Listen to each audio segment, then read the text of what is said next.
Since I was coming in December, this speaking engagement, he asked if I would want to go there. It was going to be a 5-hour drive from where he lived. I was happy and replied yes. He was going to get a hotel, but as the time was getting closer, his question turned to would I just stay in the hotel while he went to the speaking engagement, which was a red flag. Then our FaceTime was getting shorter and shorter. One day I called him, but he didn't answer. He called back the next day, telling me he left his phone at home while he was visiting his mother, and I told him just cancel the flight, and now I wasn't coming. He canceled the flight and he texted me how that was $365.55 down the drain. I told him I would pay him back. I put it on my brother's grave.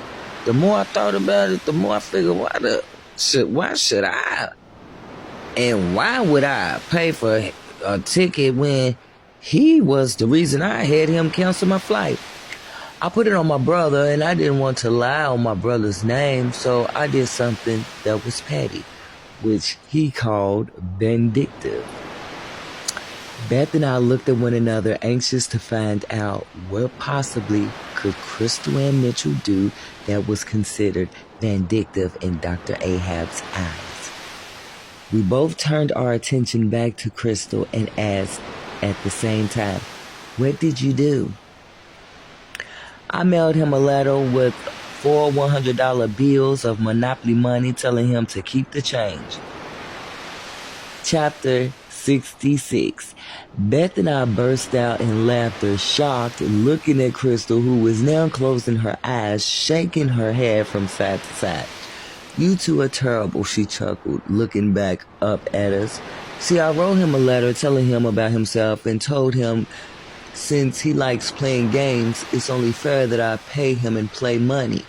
I also told him he was an asshole.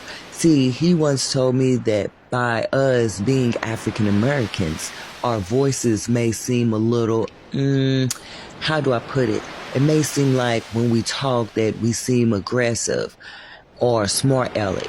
So he told me that when you smile, while talking low and slow, so it won't seem like you're just this angry person when trying to get your point across.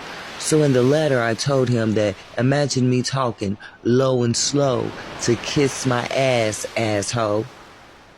When I sent the letter off, I felt so bad.